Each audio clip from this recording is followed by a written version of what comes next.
Olá, tudo bem com você? Hoje gostaria de abordar o texto de Hebreus 9 e falar um pouquinho sobre como Deus nos livra do sentimento da culpa. Um dos sentimentos mais curativos que o ser humano pode ter é a consciência limpa diante da vida. De vez em quando nós ouvimos a expressão "minha consciência está limpa" acerca disso. Normalmente quem diz que a sua consciência se encontra limpa é porque essa pessoa ela se sente inocente acerca de algo que aconteceu ou que está acontecendo. No entanto, é comum as pessoas, ao decorrer da vida, comecem a carregar fardos que vão se acumulando na sua história. É como uma mochila que a gente coloca inicialmente sem peso e depois a gente vai acrescentando aos poucos peso, peso, peso. Quando vê aquela mochila, ela se encontra com peso que se tornou insuportável. Com o tempo, aquilo vai trazendo prejuízos, tanto para a saúde, traz dor, traz e outras questões que o ser humano precisa lidar. E por isso, tão corriqueiramente, tanto no gabinete pastoral quanto nas clínicas de psicologia e clínicas psiquiátricas, as pessoas têm procurado ajuda terapêutica e pastoral para lidar justamente com esse sentimento da culpa. Como eu lido com o sentimento da culpa? A culpa, ela pode ser tanto por algo que a gente fez e agora a gente se sente culpado porque eu não deveria ter feito, algo que eu não fiz e agora eu me sinto culpado porque eu deveria ter feito. Então, sempre nós, quando olhamos para a cura, nós carregamos como um processo de algo que aconteceu na nossa história, algo que se encontra no. No entanto, durante a vida, a gente precisa começar a escutar a voz e o convite de Jesus, lá em Mateus 11, 28 a 29. Venham a mim todos os que estão cansados e sobrecarregados, porque eu tenho alívio para a alma de vocês. Tomem sobre vocês o meu jugo e aprendam de mim, porque sou manso e humilde de coração, e vocês encontrarão descanso para a alma de vocês. O texto de Hebreus, capítulo 9, possui 28 versos. A gente não vai estar lendo todo o texto, né, para não se delongar, mas depois você pode acompanhar aí a leitura do texto. E o texto vai abordar justamente a primeira dança e o santuário do tabernáculo terrestre, destacando justamente a estrutura do tabernáculo, tanto no seu local dos santos, como do Santíssimo, do Santo do Santo, onde encontrava-se então a Arca da Aliança. Os sacerdotes realizavam nesse tabernáculo serviços tanto diários quanto serviços anuais para diversas funções, pacificação, pela culpa, pela expiação do pecado, dentre tantos outros motivos. E o texto de Hebreus, capítulo 9, vai nos falar um pouquinho sobre esse sentimento de culpa e essa consciência limpa que dá de uma vez por todas. Diferente do sacerdócio e todo tipo de sacrifício que era feito no Antigo Testamento, que era ineficaz e que temporariamente cobria a culpa, o sacerdócio de Cristo cobre a culpa de uma vez por todas. Acompanhe o texto de Hebreus, capítulo 9, verso 9 e verso 14, verso 9 verso 14, que diz o seguinte. Versículo 9 diz: "E isso é uma parábola para a época presente, no qual se oferecem dons e sacrifícios, embora eles, no que diz respeito à consciência", né, falando então dos sacrifícios que são oferecidos aí pelos sacerdotes, no que diz respeito à consciência, sejam ineficazes para aperfeiçoar aquele que presta o culto. Ou seja, os sacrifícios que eram feitos pelos sacerdotes no Antigo Testamento são ineficazes para aperfeiçoar aquele que presta culto, isso na consciência. E o verso 14 diz assim: "Muito mais o sangue de Cristo, que pelo Espírito Eterno a si mesmo oferece sem mácula". Agora Jesus, como sacerdote, se oferece como sacrifício, ele purificará a nossa consciência das obras mortas para servirmos a Deus. O texto, então, de duas realidades. Primeiro, ele vai falar, então, da culpa que o sacerdócio antigo, os sacrifícios antigos, e como esses sacrifícios eram ineficazes para tornar uma pessoa diante de Deus apta, né, para não ter essa culpa, ou livre na consciência. Mas o sacrifício, por meio do sangue de Jesus, nos torna aptos de uma vez para com todas. O texto de Hebreus, então, apresenta justamente o tabernáculo e a função do sacerdócio, ou dos sacerdotes em fazer sacrifícios para o povo. E quando a gente olha no Antigo Testamento, há diversos tipos de sacrifícios, de materiais, de ofertas que são feitas, né, e todas elas com as suas exigências, proibições, o que se deve fazer, como se deve fazer, nos mínimos, de forma que diariamente os sacerdotes precisavam fazer sacrifícios, tanto por si mesmo, quanto em prol também do povo. Sacrifício de oferta queimada, de paz, de cereal, oferta de pecado, oferta pela culpa, dentre outros sacrifícios também que eram feitos em períodos festivos, onde durante vários dias eram oferecidos sacrifícios pela expiação do povo, do bode que é enviado para o deserto.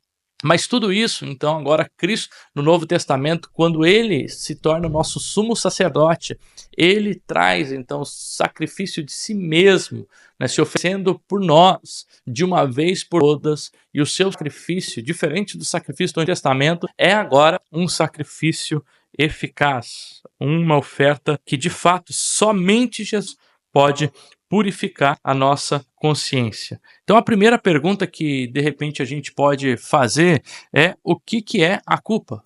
O que é a culpa? Né? Como a gente pode definir a culpa, né? Quando a gente olha para essa palavra? E quando a gente observa, então, uma definição aí da culpa, está um pouquinho pequena aí para vocês, a gente pode dizer que a culpa, de acordo com a teologia cristã, é a culpa que como consequência direta do pecado, tanto do pecado original quanto de atos pessoais. É a convicção interior de que o indivíduo está em desacordo com a santidade dos padrões. A culpa é esse sentimento ou estado emocional que surge quando uma pessoa acredita ter violado um padrão ético, moral ou espiritual.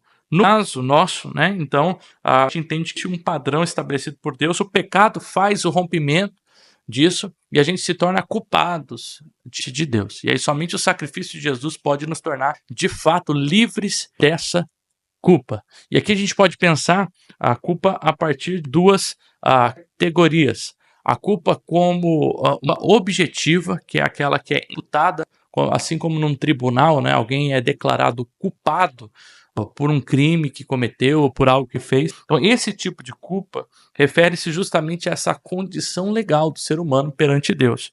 O ser humano perante Deus, devido ao pecado, ele é considerado, então, pecado.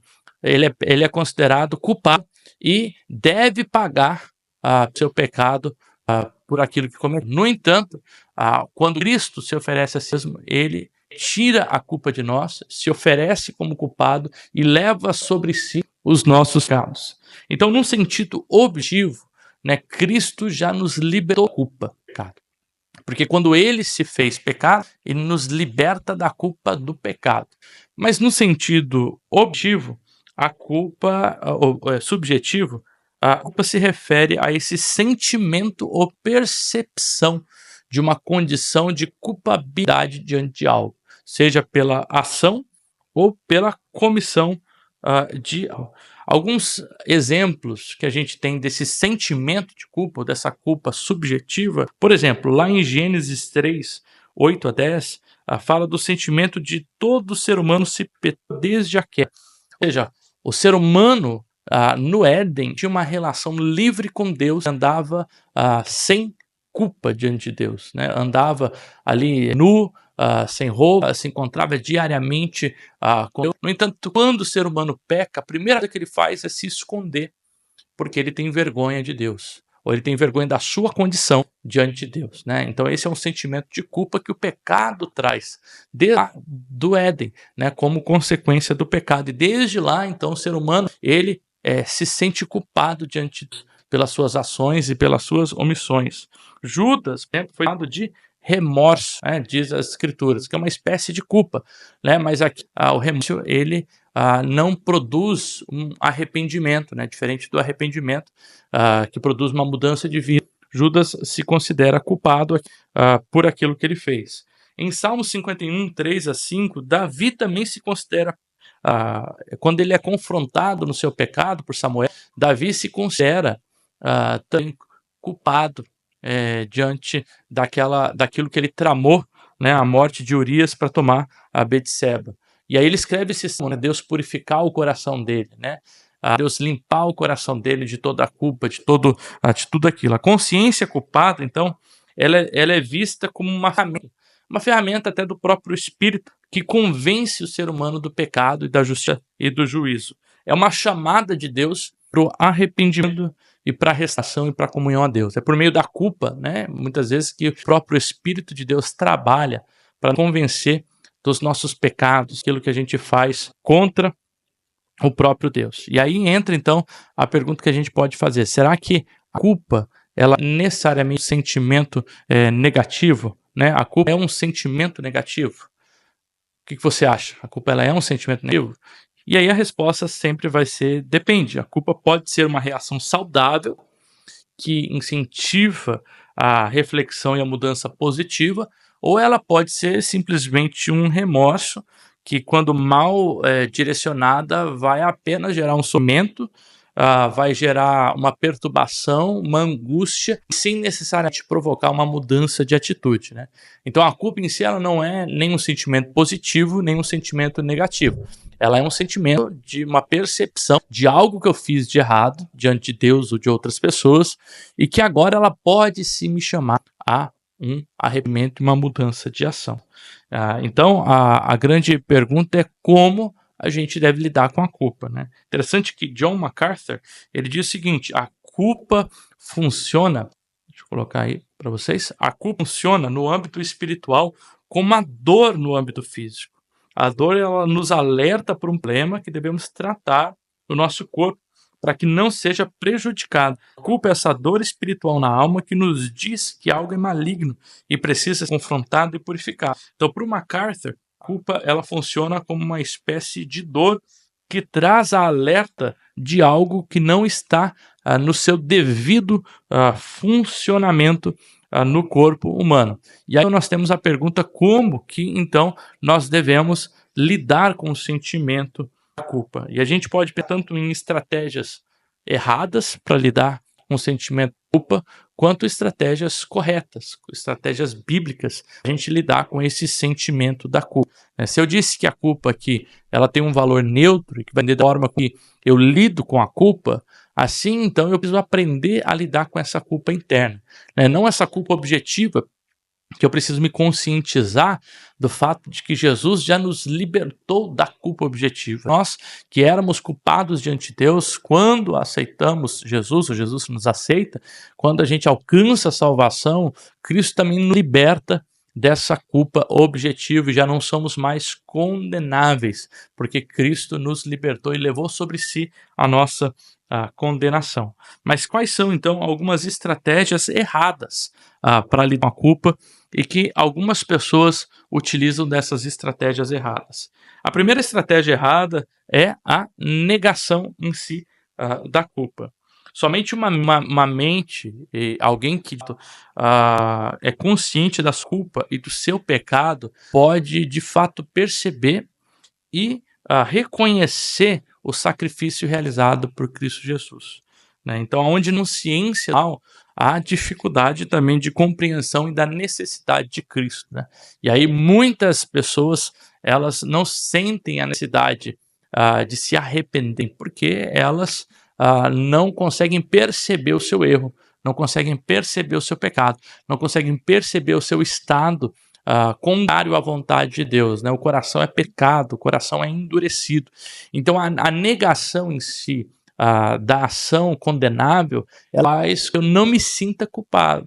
E quando eu não me sinto culpado, não há processo para arrependimento. Então, uma primeira forma errada de lidar com a própria culpa é negando que ela existe, né? Negando que existe um processo de culpa, né? Se todos os pecados estão destituídos da glória de Deus, então necessariamente todos nós temos algo que a gente precisa se arrepender, que a gente precisa lidar com a culpa, né? Pense aí dentro da sua história, coisas que você carrega consigo e que é hora de se deixar, de fato, essa mochila pesada de lado e receber o convite de Jesus para poder, de fato, ter um fardo leve, né? Alívio para a própria alma. Uma segunda forma errada de lidar com a culpa é a tentativa de tornar-se melhor ou do sacrifício. Então, alguém que procura, por meio de sacrifício, a redenção da própria culpa, né? E isso porque a gente entende que a culpa ela só pode ser liberta pelo Espírito, pelo próprio Jesus em nós, né? Então, existem pessoas que, como que ela lida com a culpa? É como se houvesse uma balança daquilo que ela fez de errado e daquilo que ela fez, o que ela faz de correto. Então, para lidar com a culpa, ela precisa fazer ações corretas do que errado, né? Como se contrabalanceando aí, então, esse peso da culpa. Então, tem gente que lida com a culpa nessa tentativa de fazer sacrifício, tentativa de fazer ações boas, a fim de que essas ações boas possam pesar mais do que ações negativas. De fato, ela não está lidando com o sentimento da culpa, ela não está lidando com o que ela está fazendo é tentando mascarar essa culpa, produzindo, então, agora, boas ações, e essas boas ações vai dar esse sentimento para essa pessoa de que agora ela não tem culpa, né? De que ela não precisa depender, de que agora está bem, né? Mas basta, né, novamente, outro pisão na bola, mais um erro, para que aquilo venha à tona de novo no ser humano, né? E aí nós temos que orar que o Espírito Santo, de fato, produza essa tristeza no coração para que possa produzir, assim, arrependimento, né? Uma terceira estratégia errada de lidar com a culpa é a comparação com outros, tentativa de amenizar. Sabe aquela percepção, ou aquela ação que o ser humano geralmente faz de olhar para alguém que está em situação pior, que faz pior, como o próprio Zeu fazia, né? Olha, eu não sou como publicano, né? Eu não faço nada disso, pelo contrário, religioso. Eu levanto eu dou o dízimo, né? Eu tenho toda a minha religiosidade que eu guardo. Então, essa tentativa de comparação, ela muitas vezes é uma tentativa de amenizar também a culpa, né? Tipo assim, eu não sou tão ruim como o outro. Então, se eu não sou ruim como o outro, eu não sou também tão culpável assim. Essa é uma estratégia errada de lidar com a culpa. Uma outra forma é a obsessão pela culpa, né? Pessoas que ficam martirizando por conta da culpa, né? Elas não conseguem, e aqui eu acho que o grande problema, diferente daquele que foge, é talvez, aqui o grande problema já para essas pessoas é talvez que essa obsessão ela vai levar a pessoa a não conseguir se perdoar, né? Lembra que e nem receber o perdão disso. E aí eu acho que isso é importante, né? A gente precisa lidar com a culpa, com certeza. A culpa ela precisa ser tratada, né, de forma absoluta. Mas a gente não precisa a todo momento ficar lidando com o que a gente já lidou, né? Se você já lidou com aquela culpa, se você já se arrependeu por aquilo que você fez, por aquele pecado, então é o momento de você deixar ir embora, né? A gente fala em inglês let it go, né? Deixar ir embora. É o momento de você se perdoar, é o momento que você receba também o perdão de Deus, porque a obsessão pela culpa, ela só vai gerar mais problemas e principalmente problemas psicológicos, né, como angústia, transtornos psicológicos, né, que estão relacionados a justamente a gente ficar carregando traumas, pesos, angústias por toda essa vida, né, sem deixar que o Espírito Santo de fato nos livre desse sentimento de culpa. E uma última estratégia errada de lidar com a culpa é a autoflagelação ou a autopunição, né? Existem, então, muitas pessoas que como que elas lidam com a culpa? Elas afligem sobre si mesmas a dor, né?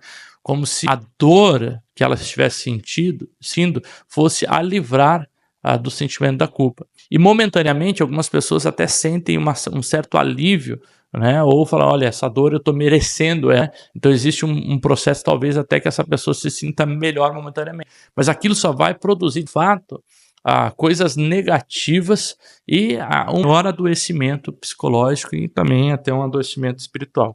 Essa tentativa de colocar sobre si o sofrimento sem penitência e autoflagelo, ela não é eficaz, né? Assim como todos os sacerdotes que faziam lá uma vez a cada ano, né, os seus sacrifícios diários também, aqueles sacrifícios não eram eficazes. E eles precisavam ficar repetindo para poder se sentir melhor, né? De fato, as pessoas precisam ficar se autoflagelando, se autopunindo para ver se sentem melhor. Mas existe uma única forma de lidar com a culpa, né? Ou uma maneira eficaz, que tem a ver com Jesus, como o nosso sumo sacerdote que se sacrificou pelos nossos pecados e que propõe, então, e proporciona a libertação da nossa culpa. E aí a gente pode pensar, então, agora em estratégias corretas de lidar com o sentimento da culpa. E a primeira estratégia correta é com a confissão do pecado, né? A Bíblia diz lá em Tiago que devemos confessar os pecados dos outros para que sejamos curados. Isso não quer dizer que eu tenho que revelar minhas falhas para todas as pessoas, mas quer dizer que, de algum modo, a minha falha ela tem que ser tratada, né, com alguém que vai, de fato, me ajudar nesse processo de cura. E ao falar, se torna terapêutica e curativa, porque aquilo vai libertar e nos liberar, né, daquela culpa. Então, tanto a confissão de pecado, ela é extremamente necessária para que a gente comece esse processo de cura do nosso coração, né? Não guardar só para aquilo que fica no recôndito da nossa alma, no quartinho escuro, né, que não traz a revelação. Ele também pode incorrer no perigo de ficar sempre sendo mascarado e a gente nunca tratou naquilo e de fato se liberta ou se cura o que aconteceu, né? Uma segunda forma correta de aprender a lidar com a vergonha, porque se de fato nós somos culpáveis e fizemos algo errado, né, que é condenável, precisa lidar com o sentimento da culpa. Fugir ou a fuga da realidade ou o esconder algo não faz com que nós lidamos de fato com a culpa. Lidar com a culpa é enfrentar, estar frente a frente com aquilo que te causou dor, que te causou sofrimento, aquela ação errada que você fez ou que deixou de fazer. Somente quando a gente enfrenta a situação, a gente de fato consegue lidar com essa vergonha e com a cura, né? E lidar com a vergonha é saber também que outras pessoas podem talvez nos culpar por algo que aconteceu. Mas quando eu lidei já com aquele problema, consigo afirmar minha identidade, saber, olha, eu já me resolvi acerca disso. Então, o que o outro diz acerca desse assunto, ele vai ter muito menos efeito sobre a minha pessoa, né? A terceira estratégia para a gente lidar é buscar a orientação das escrituras, porque a gente sabe e a gente entende que a Bíblia é a palavra de Deus. Então não há caminho melhor de buscar sabedoria para lidar com os nossos conflitos e os nossos problemas do que buscar nas escrituras a palavra de Deus e aquilo que Deus tem para a gente, né? E por fim, a gente precisa pedir e receber o perdão para poder também experimentar a paz que Cristo nos oferece, né? Então o sentimento de paz, ele vem só quando a gente confessar o pecado, lidar com a vergonha, buscar a orientação das escrituras, eu diria aqui também buscar Deus em oração, né? E também pedir e receber o perdão, né? Assim, a fim de que a gente consiga, de fato, lidar com a culpa que a gente carrega, né? Então, se você talvez tenha carregado fardos pesados, mochila que ao longo do tempo ela foi só adicionando peso, se tornando cada vez mais insuportável, às vezes te esmagando em silêncio, fazendo com que você perca teu sono, você dependa de remédios, que você não consiga relacionar emocionalmente com alguém.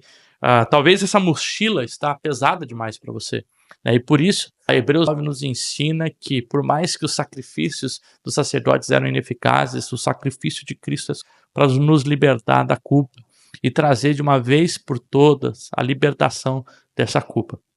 E o convite de Jesus continua sendo para nós o mesmo: vinde a mim, todos que estão cansados e sobrecarregados, porque eu tenho alívio para vocês, porque eu tenho alívio para a vossa alma. Que Deus possa abençoar a sua vida. Hoje você largue o peso dessa mochila de lado, deixe-la de lado, né, e receba o perdão de Deus. Se você gostou desse conteúdo, peço que você não deixe de curtir, se inscrever e as notificações desse canal. Também compartilhar com outras pessoas. Que Deus possa abençoar a sua vida e a sua semana. Deus te abençoe.